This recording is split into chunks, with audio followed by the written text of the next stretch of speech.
Dear friends, hello again to everyone. Since the day Donald Trump took office as the President of the United States, I have always defended the belief that he would ensure stability. He consistently expressed his belief in this as well. In fact, at the end of February, he even made his way to the White House, showing his commitment to this stance. Meanwhile, Volodymyr Zelensky, the president of a nation at war, who should have been treated with respect, was instead subjected to insults. However, that era has come to an end. I had predicted this outcome well in advance. Following the scandal at the White House in late February, Zelensky either came to his senses or was advised to step aside by senior states like England and France. As a result, Zelensky withdrew. But he withdrew in such a way that he became the kind of Ukrainian president who avoided causing trouble. Whatever was asked of him, he complied. Of course, we work with America, he would say, but in reality, he did very little. While it seemed like he was acting in Trump's desired direction, the most significant aspect was that he adopted a strategic approach. He allowed Trump and Putin to face each other directly. However, the so-called honeymoon period did not last long. Why? Because, while I may only know Putin from a distance, journalists are fully aware of his nature. On the other hand, Zelensky has first-hand experience. He has met, talked, and dined with Putin. Thus, he was well aware of what could unfold. Let's be clear. Moscow has rejected all recent U.S. peace proposals regarding Ukraine. Trump had made strong statements before taking office, claiming that if he had been president instead of Joe Biden, the war would have never started. He confidently stated that he could end the war within 24 hours after taking office. However, months have passed, and despite his relentless efforts, meeting with various officials, pressuring NATO, and sidelining Zelensky, he has not been able to achieve the expected results. Why not? Because Vladimir Putin, as a Russian leader, knows very well why he started this war and is determined to see it through to its intended conclusion. He has always claimed that he seeks peace, but only under conditions that benefit him. He has specific demands. If another leader had been elected instead of Trump, perhaps Putin's strategies might have failed.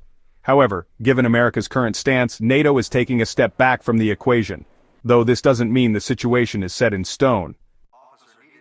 So why did Putin start this war? Was it solely because of NATO? No. He stated that Ukraine could not be part of the European Union. However, the EU continues its expansion efforts.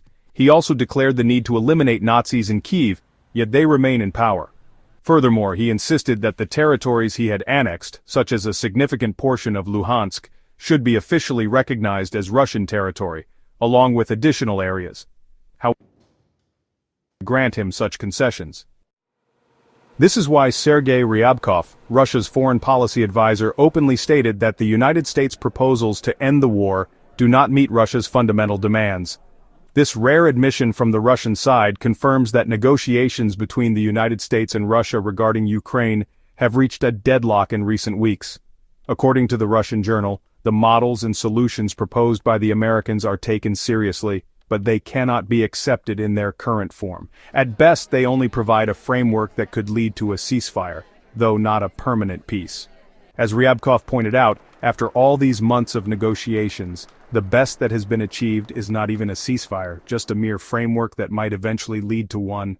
This means that a temporary ceasefire, perhaps lasting 30 or 45 days, could be on the table, but nothing more substantial has been agreed upon.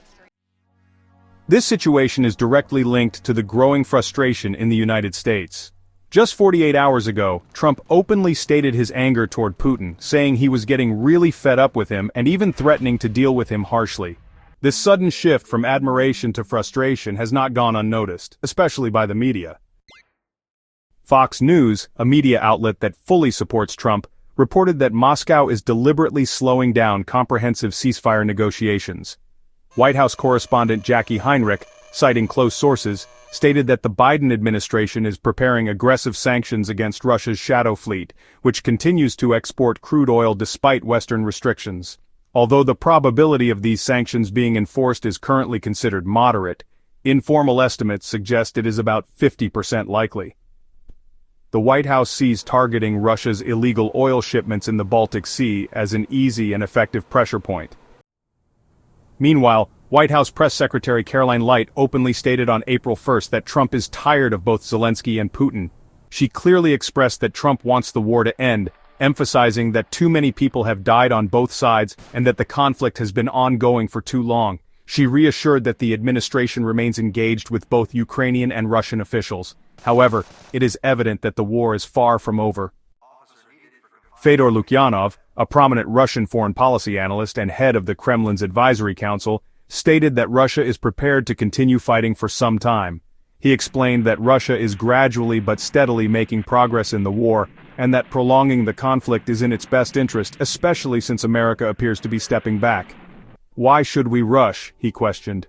This is exactly what experts have been warning Trump about all along.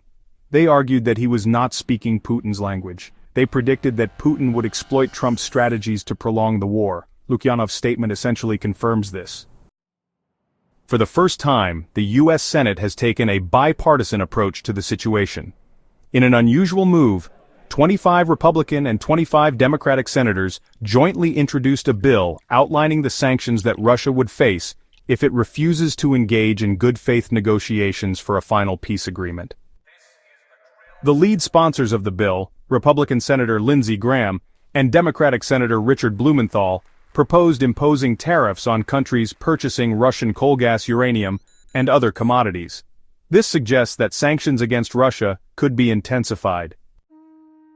One potential consequence of these sanctions would be the impact on Turkey's trade and tourism ties with Russia. Should the United States enforce these measures, Turkey could face significant risks. However, it is still too early to determine the full extent of these repercussions. From what we observe now, the United States and Russia are re-entering a phase of heightened tensions. The brief period of relative calm has ended, and the global political landscape is shifting once again. If you found this analysis insightful, don't forget to like and subscribe for more updates on global politics.